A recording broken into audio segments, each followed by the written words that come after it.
মাইরা কেঁপে ওঠে ইরফানের ভয়েস টোনে। কি করেছে সে? রেগে দুহাতে ইরফানকে ধাক্কা দিলে ইরফান মায়রার দুহাত তার এক হাতের মুঠোয় শক্ত করে চেপে ধরে। মায়রা ফুঁপিয়ে ওঠে, বিড়বিড় করে, এই পাষাণ লোক আমায় মারতে মারতে মেরেই ফেলবে। বাবা, মা, মিস ইউ। কাঁদতে কাঁদতে ইরফানের দিকে তাকিয়ে চেঁচিয়ে বলে, অসভ্য লোক, পাষাণ লোক, ছাড়ুন আমায়। ইরফান শক্ত চোখে মায়রার দিকে তাকায়। হঠাৎই মায়রার গলা থেকে ওড়না টান মেরে নিয়ে নেয়। মায়রা চোখ বড় বড় করে তাকায়। ইরফান হেলে গিয়ে মায়রার দুহাত পেছনে নিয়ে ওড়না দিয়ে বাঁধতে থাকে। মায়রার মুখ গিয়ে ঠেকে ইরফানের বুকে। মায়রা কেঁদে কেটে অস্থির। মেয়েটা এমনিতে কাঁদে না, কিন্তু এই লোক তার সাথে এমন করছে কেন? ইরফান মায়রার হাত বেঁধে সরে গেলে মায়রা কান্নামাখা চোখে ইরফানের দিকে তাকায়। লজ্জা সংকোচে নুয়ে আসে মেয়েটা। কাঁদতে কাঁদতে দৃষ্টি নত করে বলে, আপনি আসলে একটা অসভ্য। আমার পা ভেঙে গিয়েছে, এখন আপনি আমার কোমর ভেঙেছেন, আমার থেকে কাপড় খুলে নিয়েছেন, আমার হাত বেঁধে দিয়েছেন। উফ, ছেড়ে দিন আমায়। ইরফান মায়রার এত বকবক নিতে পারল না। ডান হাতে মায়রার মুখ চেপে বলে, স্টপ, জাস্ট স্টপ। মায়রা ভেজা চোখে পিটপিট করে তাকায় ইরফানের পানে। ইরফান মায়রার মুখ থেকে হাত সরিয়ে মায়রার ডান পায়ে হাত দিলে মায়রা চেঁচিয়ে ওঠে। কেঁদে কেঁদে বলে, আমার পা ভেঙে গিয়েছে, ছেড়ে দিন, ধরবেন না প্লিজ। ইরফান বিরক্তিতে কপাল কুঁচকে একবার মায়রার মুখের দিকে তাকালো। চোখ সরিয়ে নিয়ে মায়রার পা ধরে একপাশে জোরে টান দেয়। মায়রা জোরে কেঁদে দেয়। ইরফান মায়রার পা এদিক ওদিক নাড়িয়ে দেখে। এরপর মেঝে থেকে উঠে দাঁড়ায়। মায়রাকে এখনো কাঁদতে দেখিয়ে বিড়বিড় করে, স্টুপিড গার্ল। মায়রা হাত মাথা তুলে বলে, আমার হাত খুলে দিন, খারাপ লোক। একা একটা মেয়েকে পেয়ে সুযোগ নিতে লজ্জা করে না? অসভ্য, এই তর বেয়াদব। আপনাকে আমি জেলের ভাত খাওয়াবো, ভদ্র বাবার অসভ্য পোলা একটা। ইরফান রেগে এক টান দিয়ে মায়রাকে দাঁড় করায়। দাঁতে দাঁত চেপে বলে, স্টুপিড গার্ল, স্টপ, নয়তো এই দুগাল আস্ত থাকবে না। মায়রা রেগে আরো জোরে চেঁচিয়ে বলে, করবো না, আমার মুখ, আমি বলবো। অসভ্য ছেলে, অসভ্য লোক, শুধু মেয়েদের ছোঁয়ার বাহানা খোঁজে। আমার ইজ্জতের ফালুদা করে দিল। অস। আর বলতে পারে না। বাম গালে একটা শক্তপোক্ত থাপ্পড় পড়ে। মায়রা ডান দিকে হেলে যায়। কাঁদতে কাঁদতে বলে, ও আল্লাহ, আমার জীবনটা দুদিনে থাপ্পড়ময় হয়ে গেল এই পাষাণ লোকের জন্য। মেয়েটার মুখ বন্ধ হয় না, কাঁদে, তবুও কথা বলতেই থাকে। ইরফান তীব্র বিরক্তিতে টেবিলের ড্রয়ার থেকে স্কচ টেপ এনে আহ, মায়রাকে টেনে মায়রার মুখে লাগিয়ে দেয়। মায়রা চোখ বড় বড় করে তাকায়। ইরফান তার কাজ শেষ করে চোখ বুজে দীর্ঘশ্বাস ফেলে। এগিয়ে গিয়ে দরজা লক করে দেয়। এরপর গায়ে টি শার্ট খুলে ছুঁড়ে ফেলে ওয়াশরুমে চলে যায়। মায়রা ইরফানের যাওয়ার দিকে তাকিয়ে উম করে। অসহায় চোখে একবার নিজের দিকে তাকায়, আরেকবার বন্ধ দরজার দিকে। এগিয়ে এসে বিছানার উপর বসলে কেমন ডেবে যায়। মায়রা ভয় পেয়ে দ্রুত দাঁড়িয়ে যায়। ভ্রু কুঁচকে তাকায়, এই বিছানা এমন নরম কেন? অদ্ভুত। হঠাৎই ডান পা তুলে এদিক ওদিক নাড়ায়। এই পায়ে তো ব্যথা পেয়েছিল, এমন ব্যথা লাগছে না কেন এখন? ইরফান পা জোরে টান দিল। এরপরই তো দাঁড়িয়ে আর কোনো প্রবলেম হলো না। মায়রার মনে পড়ে, কাঁটা দিয়েই কাঁটা তুলতে হয়। মায়রা বাঁধা মুখে মনে মনে বিড়বিড় করে, ব্যথা দিয়েই ব্যথা সারিয়েছে এই অসভ্য লোকটা। ঘরের চারপাশে তাকায়। ঘরের সবগুলো পর্দা টানা। হালকা দিনের আলো ঘরে এসেছে। মায়রার কেমন দমবন্ধ লাগলো। এমনিতেই মেয়েটা গ্রামে বড় হয়েছে, এখানে এসে সবগুলো জানালা খুলে দিয়ে রাখে, তবুও বদ্ধ লাগে। আর এই ঘরে সব জানালা দরজা লাগানো। মায়রা বাঁধা মুখেই বিড়বিড় করে, এই প্রতিবন্ধী পরিবেশে থেকে থেকেই এই লোকটা অটিস্টিক হয়ে গিয়েছে, মাথায় গন্ডগোল হয়েছে। পেছনে তার ওড়না দিয়ে হাত বাঁধা। বেশ অনেক সময় নিয়ে হাতের বাঁধন খোলার চেষ্টা করলো। হাঁপিয়ে গিয়েছে। ধীরে ধীরে ওড়না ঢিল হয়ে আসে। মায়েরা বুঝতে পারে ওড়নার গিঁট খুলতে পারবে। মনে মনে খুশি হয়। দুহাত মোচড়ামুচড়ি করতে করতে কিছুক্ষণের মাঝেই ওড়না খুলে মেঝেতে পড়ে যায়।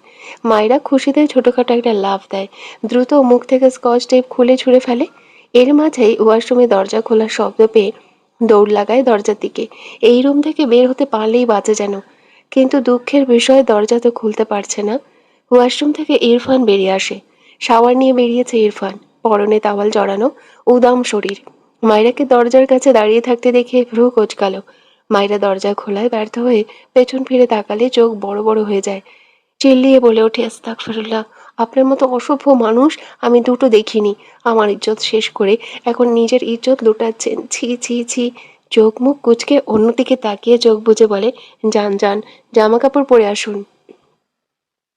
ইরফান মায়রার অযৌক্তিক কথায় বিরক্ত হয়।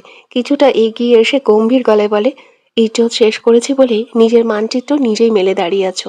ইডিয়েট। মায়েরা চোখ বড় বড় করে তাকায় ইরফানের দিকে। মেঝেতে তার ওড়না পড়ে আছে। ওয়াশরুমে দরজা খোলার শব্দ পেয়ে দৌড় দিয়েছে। একদম খেয়াল নেই, দ্রুত তার খোলা চুলগুলো ভাগ করে দুপাশে আনলো। ইরফান মায়েরার দিকে চেয়ে আছে। মায়েরা এদিক ওদিক তাকায়। মেয়েটা জীবনে এমন পরিস্থিতিতে এর আগে পড়েনি তো। এভাবে তো বাইরে যাওয়া যাবে না। মাথা তুলে একবার ইরফানের দিকে তাকালে দেখলো ইরফান তার দিকেই চেয়ে আছে। চোখ নামিয়ে তার ওড়নার দিকে তাকায়। মায়েরার এবার লজ্জায় কান্না পাচ্ছে। তার সব শেষ করে দিল এই বেয়াদব লোকটা। এলোমেলো দৃষ্টিতে এগিয়ে গিয়ে মেঝেতে পড়ে থাকা ওড়না কুড়িয়ে নিয়ে নিজেকে ঢেকে নেয়। এরপর দ্রুত দরজার কাছে এগিয়ে গিয়ে আবারও খোলার চেষ্টা করে, কিন্তু পারে না। পেছন ফিরে কিছু বলতে নিলে একদম তার সামনে ইরফানকে দাঁড়িয়ে থাকতে দেখে ঢোক গিলে নেয়। এই লোকের পুরো শরীরে এত লোম কেন? কথাটা মনে মনে বিড়বিড় করে। মাথা তুলে ইরফানের দিকে তাকালে দেখলো ইরফান গম্ভীর মুখে মায়েরার দিকে চেয়ে আছে। এই লোকের সব দৃষ্টিই ভয়ঙ্কর, একদম খেয়ে ফেলার মতো লাগে। মায়েরা দু হাতে দুগাল চেপে ধরে, ইনোসেন্ট ফেস বানিয়ে বলে, আর একবার মারলে আপনাকে জেলের ভাত খাওয়াবো বলে দিলাম। দেখুন, আমি কোমরে অনেক ব্যথা পেয়েছি। আপনি দুইবার ফেলেছেন আমাকে, পা ঠিক করে দিয়েছেন, কিন্তু সেই উপকার খুবই সামান্য। থাপ্পড়ও মেরেছেন, আমার অর্ধেক ইজ্জত শেষ করে দিয়েছেন। আর একবার মারলে আপনাকে। মায়রা বাক্য শেষ করার আগেই ইরফান দরজা খুলে মায়রার হাত ধরে তাকে মৃদু ধাক্কা দিয়ে ঘর থেকে বাইরে বের করে দেয়। এরপর ঠাস করে দরজা বন্ধ করে দেয়। মায়রা হা করে বন্ধ দরজার দিকে তাকায়, চিল্লিয়ে বলে, জঘন্য, অসভ্য, অসভ্য লোক, একটা অসহ্য, বলেই দৌড় লাগায় তার ঘরের দিকে। সিঁড়ি বেয়ে নেমে দৌড়ে তার ঘরের দিকে যেতে নিলে জাহিদ ডেকে বলে, মায়রা তুমি কোথায় ছিলে? জাহিদের কথায় মায়রা দাঁড়িয়ে যায়, হেসে চোখ বড় বড় করে বলে, জমের মুখ থেকে বেঁচে ফিরেছি। ইরফান পরনে প্যান্ট পরে কি মনে করে ঘর থেকে বেরিয়ে আসে। নিচে তাকিয়ে জাহিদকে দেখে পাশে মায়রা শক্ত কণ্ঠে ডাকে, জাহিদ। ইরফানের ডাকে জাহিদ মাথা তুলে উপরে তাকিয়ে বলে, জি ইরফান ভাই, ওপরে এসো। ইরফান ভাই, 2 মিনিট দাঁড়াও, আসছি। এরপর মায়ের দিকে তাকিয়ে কিছু বলার আগে আবারও ইরফান অগ্নি ঝরা কণ্ঠে বলে, এক্ষুনি আসতে বলেছি। হ্যাঁ হ্যাঁ আসছি ইরফান ভাই, 1 মিনিট ওয়েট। কথাটা বলে মায়ের দিকে তাকিয়ে বলে, মায়েরা তোমার পা তো ভেঙে গিয়েছিল, দাঁড়িয়ে আছো কিভাবে? ইরফান রাগে বাঘের ন্যায় গর্জনিত কণ্ঠে চিৎকার করে উচ্চারণ করে, জাহিদ। মায়েরা বহে ভয়ে লাফিয়ে ওঠে। জাহিদ নিজেও থতমত খেয়ে ইরফানের দিকে তাকায়। মায়েরা বুকে থুতু দিয়ে বিরক্ত হয়ে পেছন ফিরে মাথা উঁচু করে তাকায়। ইরফানকে মুখ ভেঙচি দিয়ে তার ঘরের দিকে দৌড় দেয়। ইরফান দাঁতে দাঁত চেপে মায়ের দিকে চেয়ে রইল। এরপর হনহন করে তার ঘরে যায়। জাহিদ হতাশার নিঃশ্বাস ফেলে উপরে উঠে আসে। ইরফান ভাই কিছু বলবে? ইরফান ব্যালকনির দরজার সামনে উল্টো ফিরে দাঁড়িয়েছিল। জাহিদের কথায় পেছন ফিরে তাকায়। জাহিদ ইরফানের দৃষ্টি দেখে ভাবল, সে কি কিছু করেছে? আবার ভাবল, না, তাদের এই ভাই তো এমনই, নতুন করে আর কি হবে। ইরফান এগিয়ে গিয়ে কভার থেকে তার সবগুলো শার্ট প্যান্ট বের করে বিছানার উপর ছুঁড়ে ফেলে। জাহিদ ভ্রু কুঁচকে চেয়ে আছে। ইরফানের সব কাপড় ছুঁড়ে ফেলা হলে জাহিদের দিকে এগিয়ে এসে শক্ত কণ্ঠে বলে, এগুলো নিয়ে যাও। জাহিদ অবাক হয়ে বলে, কোথায়? আয়রন করাতে। জাহিদ বিছানায় পড়ে থাকা শার্ট প্যান্টের দিকে তাকালেও সব নতুন লাগছে, একদম সুন্দরভাবে আয়রন করে রাখা। ইরফানের দিকে তাকিয়ে বলল, কিন্তু এগুলো তো সব আয়রন করা ইরফান ভাই। ইরফান গম্ভীর গলায় বলে, সেকেন্ড টাইম আয়রন করাবো, নিয়ে যাও। জাহিদ মাথা চুলকালো। ইরফান তীক্ষ্ণ চোখে চেয়ে বলে, রহমত কাকা বা রিতাকে নিবে না, তুমি করিয়ে আনবে। সব শার্ট প্যান্ট আয়রন করানো শেষ হলে তবেই বাড়ি ফিরবে। জাহিদ অসহায় চোখে বিছানায় পড়ে থাকা কাপড়গুলোর দিকে তাকালো। আবার ইরফানের দিকে চেয়ে বলল, এতগুলো কাপড় আয়রন করতে তো অনেক টাইম লাগবে, সারাদিনেও শেষ হবে না ইরফান ভাই। ইরফান নিজের গায়ে একটা ব্ল্যাক শার্ট জড়িয়ে বোতাম লাগাতে লাগাতে গম্ভীর গলায় বলে, নিয়ে যাও। জাহিদ অসহায় কণ্ঠে বলল, মাইরাকে নিয়ে ঘুরতে যেতাম, ও খুব মিশুক আর ভীষণ ভালো, ঘুরতে নিয়ে গেলে খুব খুশি হবে। তুমি রহমত চাচাকে দিয়ে করিয়ে নাও না ইরফান ভাই। ইরফান দ্বিতীয় বোতামটা লাগিয়ে জাহিদের দিকে শক্ত চোখে তাকায়। জাহিদ ইরফানের দৃষ্টি দেখে ঢোক গিলে, মায়েরাকে তো দেখতেই পারে না ইরফান ভাই, সে তার সাথেই ঘুরতে যাওয়ার কথা ভুলে করে বলে ফেলেছে। Mistake, mistake. তখন মায়েরার সাথে কথা বলছিল বলে হয়তো রেগে গিয়েছে। মেয়েটা কত ভালো, ইরফান যে কেন দেখতে পারে না মেয়েটাকে বুঝে পায় না জাহিদ। অতঃপর মেকি হেসে বলে, না না, আমি আয়রন করাতে পারবো, যাচ্ছি যাচ্ছি, ঘুরতে যাব না, মজা করলাম আর কি। ইরফান দু হাতের শার্টের হাতা কনুই পর্যন্ত গুটিয়ে হাতঘড়ি পরতে পরতে ঘর থেকে বেরিয়ে গেল। জাহিদকে এখনো দাঁড়িয়ে থাকতে দেখে পেছন ফিরে বলল, কি হলো, এসো। জাহিদ এগিয়ে গিয়ে সব শার্ট প্যান্ট দু হাতের সাহায্যে নিয়ে বাইরে বেরিয়ে এলো। খালার বাড়িতে বেড়াতে এসে খালাতো ভাইয়ের কাজ করতেই দিন চলে যাবে। আগে জানলে একটা ট্যুর দিত, এখানে না আসে। ভেবেছিল নতুন ভাবিকে দেখবে, কত মজা করবে, কিন্তু কিছুই তো হচ্ছে না, উল্টে তাকে কাজের মাসি হতে হচ্ছে। ইরফান গড়গড় পায়ে এগিয়ে যায়। জাহারা আর তার মা ইরফানের একটা ঘর পরেই থাকছে। জাহারা ঘর থেকে বেরিয়ে তার ভাই জাহিদকে এতগুলো কাপড় নিয়ে যেতে দেখে এগিয়ে এসে বলে, ভাইয়া কোথায় যাও? আর এসব কার শার্ট প্যান্ট? চুরি টুরি করলে নাকি? পেছন ফিরে জাহিদ কাপড়ের আড়ালে কটমট দৃষ্টিতে ছোট বোনের দিকে তাকায়।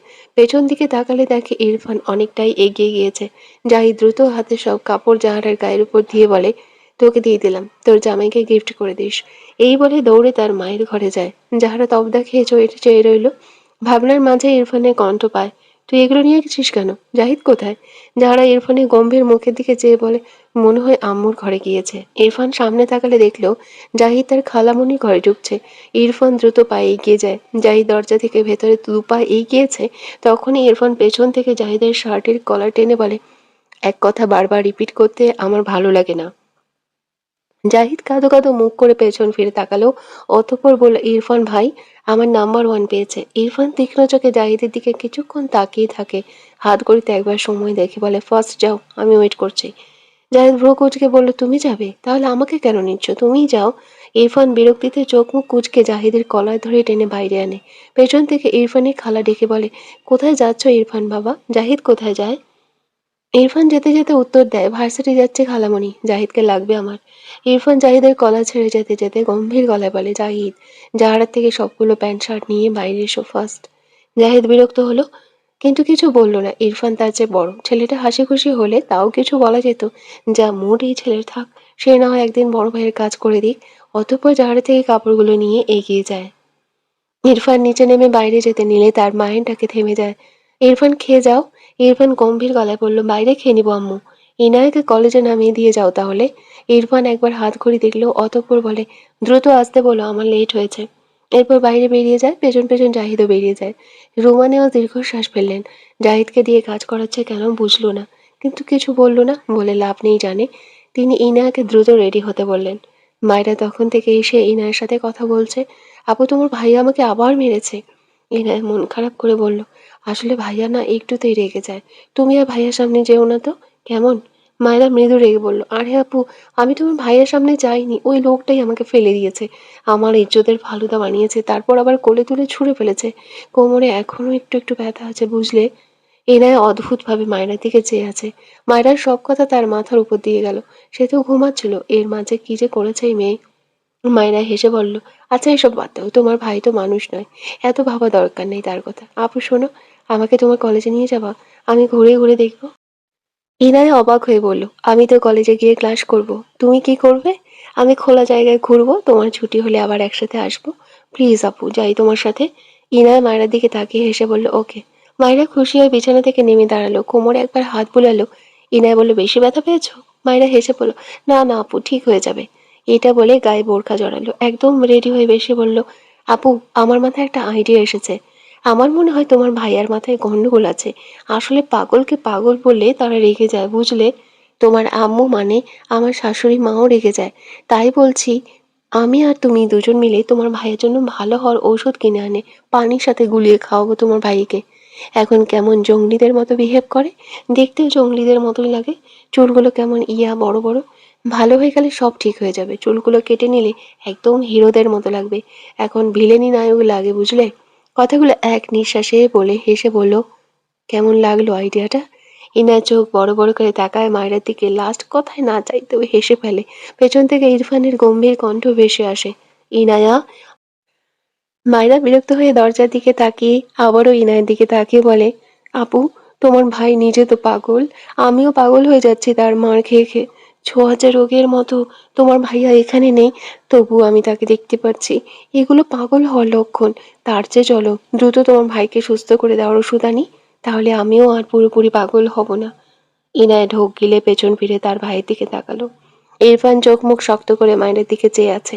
মায়েরা আবারও কিছু বলতে নিলে ইনায়া মায়েরার মুখ চেপে বলে, মায়েরা এটা সত্যি সত্যি ভাইয়া, তুমি পাগল হওনি, প্লিজ চুপ করো।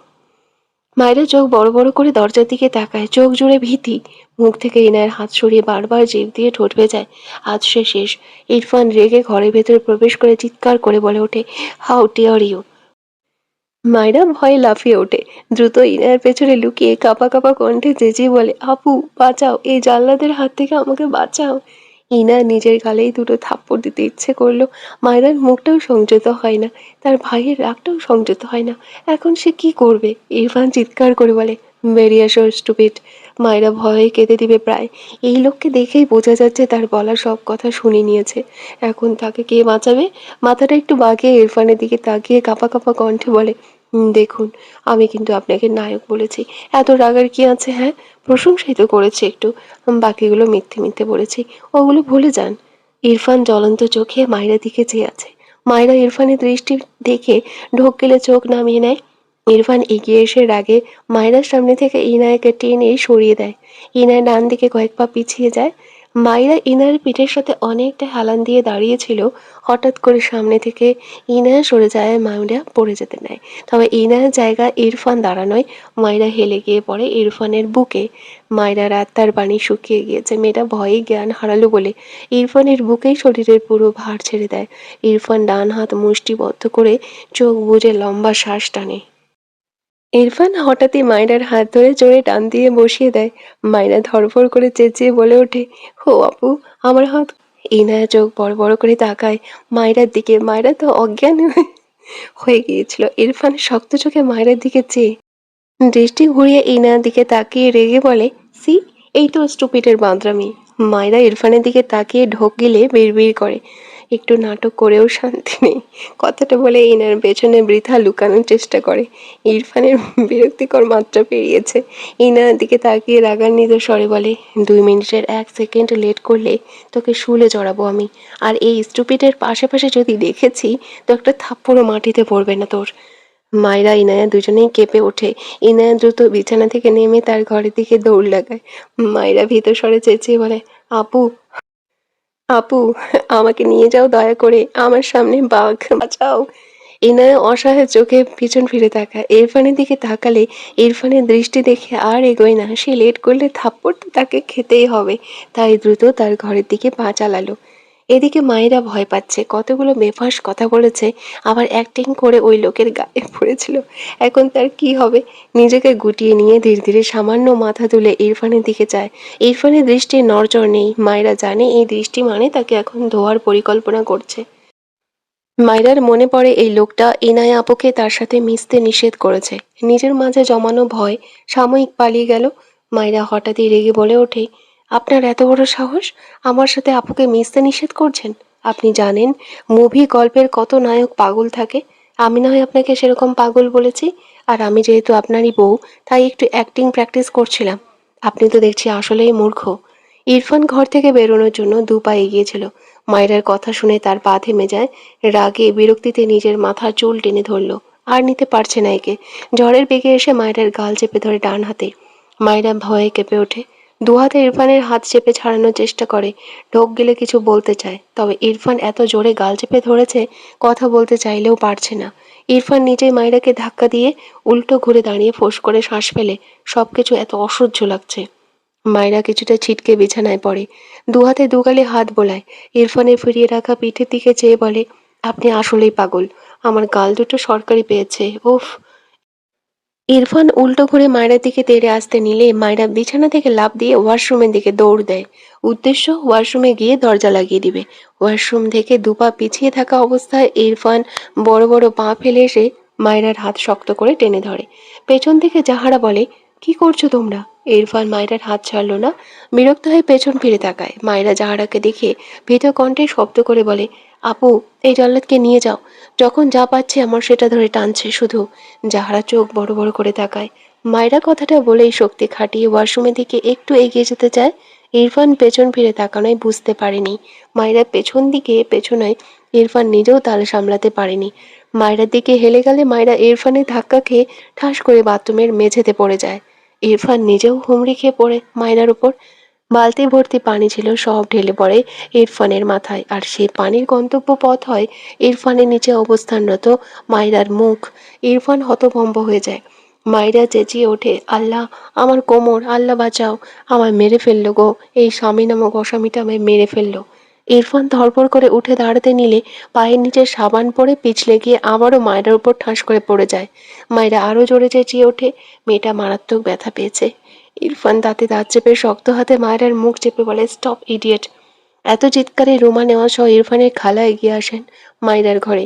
রোমা নেওয়াজ এগিয়ে এসে বলেন, কি হয়েছে, এমন চিৎকার করছো কেন?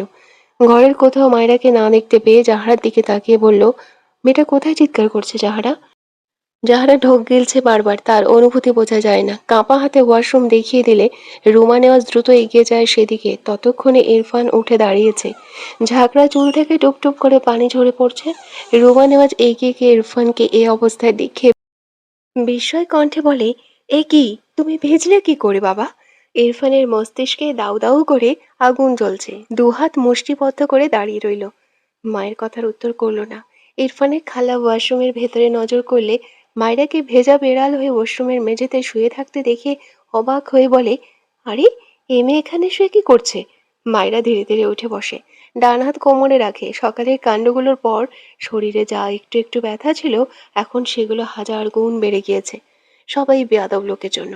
শাশুড়ি, খালা শাশুড়ি কাউকে খেয়াল না করেই চেঁচিয়ে বলে উঠল, এই অসভ্য লোক, আপনি কি আর শোয়ার জায়গা পাননি? আমার মতো একটা মাসুম বাচ্চার উপর এসে আপনাকে শুতে হলো?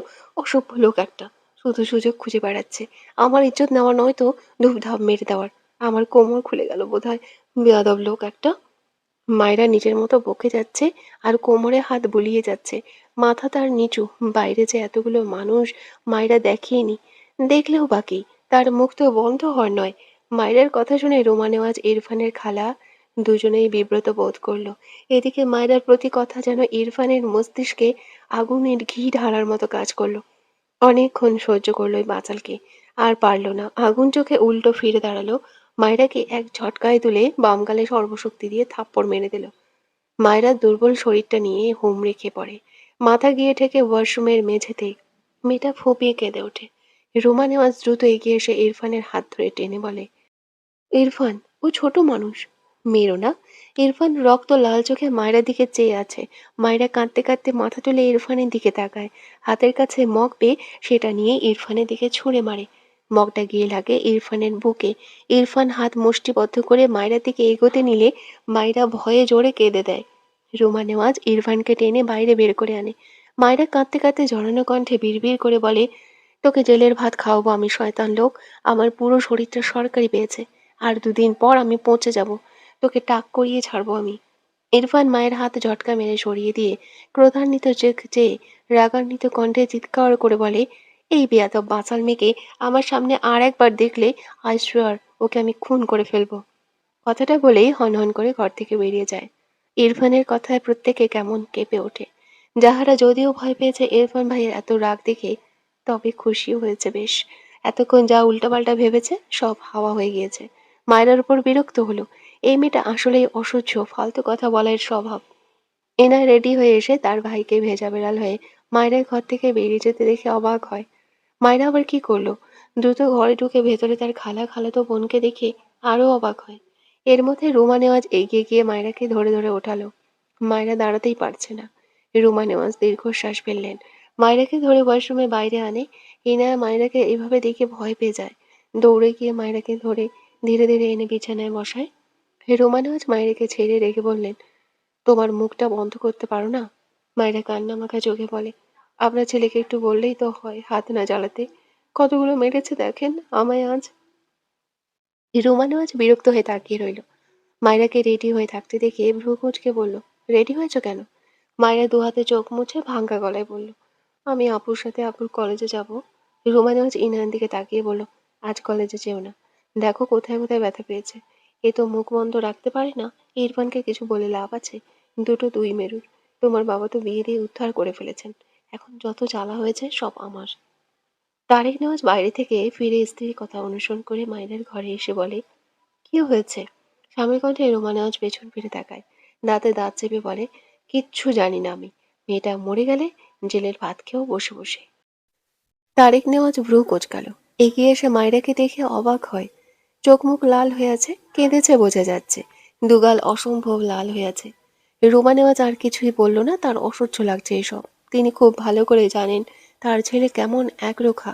এজন্য বিয়ের আগেই স্বামীকে বারণ করেছিলেন। কিন্তু তার স্বামী তো আরেকজন, কেউ তার কথা শোনে না।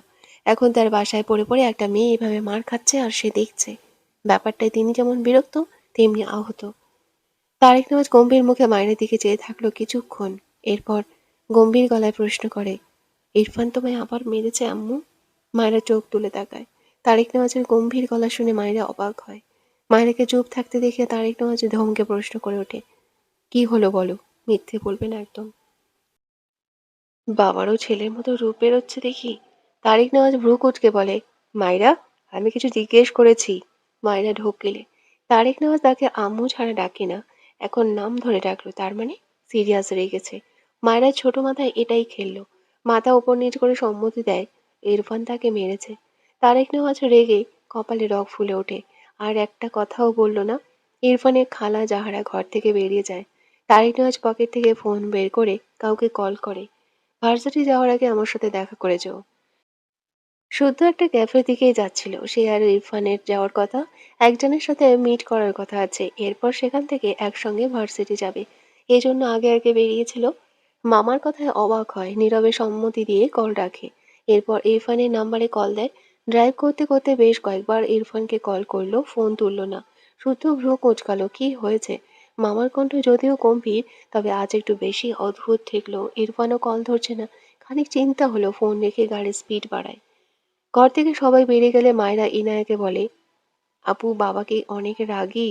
ইনায়া মলিন মুখে বলে, কিছুটা, যখন প্রয়োজন পড়ে তখনই একটু রাগে। মায়েরা এলোমেলো হিজাবটা মাথা থেকে খুলে ফেললো। এরপর ধীরে ধীরে বিছানায় গিয়ে শুয়ে বলল, আপু তুমি কলেজ যাও, আমি আরেকদিন তোমার সাথে যাব। একটু থেমে ভাঙ্গা গলায় বলল, কোমরে অনেক ব্যথা পেয়েছে আপু। ইনায়ের কান্না পাচ্ছে, মায়েরার মাথায় হাত বুলিয়ে বলল, কলেজ না গেলে কিচ্ছু হবে না, তুমি কিছু খেয়ে ব্যথার ওষুধ খেয়ে নাও, তাহলে ঠিক হয়ে যাবে। মায়েরা মৃদু হেসে বলল, তুমি খুব ভালো আপু। এনার কিছু বলল না, মায়ের দিকে চেয়ে রইল। গাল দুটো কেমন লাল হয়ে আছে। মায়েরা চোখ বুজে দাঁতে দাঁত চেপে আছে, কোমরে ব্যথা মেয়েটাকে কাবু করে দিয়েছে। তাই কথা বলছে না হয়তো। মায়ের কথা ভীষণ মনে পড়ছে, সবসময় হাসি খুশি মেয়েটা হঠাৎ ফুপিয়ে উঠল। ইনা ভয় পেয়ে বলে, মায়েরা বেশি ব্যথা করছে? মায়েরা কান্নাগুলো গিলে নিল বহু কষ্টে।